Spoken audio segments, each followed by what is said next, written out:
Back to the grind with the only free MMA channel that fucking matters, full-time MMA. And Joanne Calderwood, the hometown lady, came into the weigh-ins with some heat today. Woo! First, she missed weight by 2 pounds, came in at 118 pounds, 2 pounds over the 116-pound limit, which means she had to give up 20% of her purse to her opponent, Cynthia Calvillo. Then at the official weigh-in, Cynthia Calvillo weighed in first, and she rubbed her belly as if to take shots at Joanne Calderwood missing weight. She said Fatty missed weight, and she had a smile. She didn't say Fatty missed weight, but pretty much when she was rubbing her belly, that's what she was implying. She had a smile on her face too, like she was happy about that extra 20% she was going to be getting.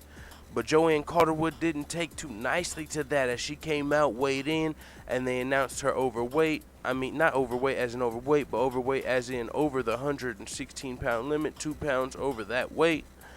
And once the fighters faced off, they had to be separated by the UFC officials. Matchmaker, I believe, Sean Shelby or Mick Maynard. It wasn't Dana White. Also, the two big dudes that are always standing there to help separate them, but they had to be separated. This is going to be a good fight, a scrappy fight. Man, I can't wait for tomorrow. It's going to be a good day of fights. Gunnar Nelson versus Santiago Ponzinibbio.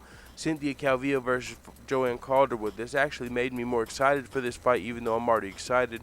I picked Cynthia Calvillo to win. I'm thinking she's probably going to get a submission. And after today, I'm still going with that. I'm even farther into my pick. I actually think even more because who knows where Joanne Calderwood's head is at. If you remember, she wore that hat broke as hell a while back because she didn't get her $50,000 bonus.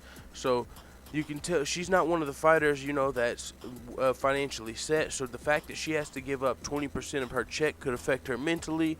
Also, the fact that homegirl was making jokes and they had to get pulled apart could affect her. The fact that she was working hard to make weight, couldn't make weight, that could affect her if she's weak from making the weight cut. So these are just things that in my head stack against Joanne Calderwood. She is the hometown lady here, though.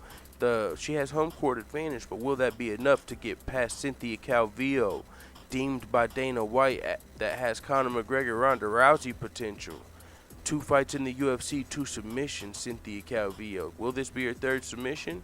This will be her first top 10 ranked opponent she beats, I believe, and if she can win this by submission, that will be very, very impressive. Joanne Calderwood is not a pushover. She's actually she's a legit top 10 fighter in the 115-pound division, 118-pound division. Now I'm just playing around. She did miss weight, though. But this is going to be a good fight. I'm excited for tomorrow. I don't know what else to say, man. Fuck it. It is what it is. Let the haters know what the fuck you tell me in the comments. And by the way, if you're watching the fights tomorrow, know they're in the daytime. I'm out.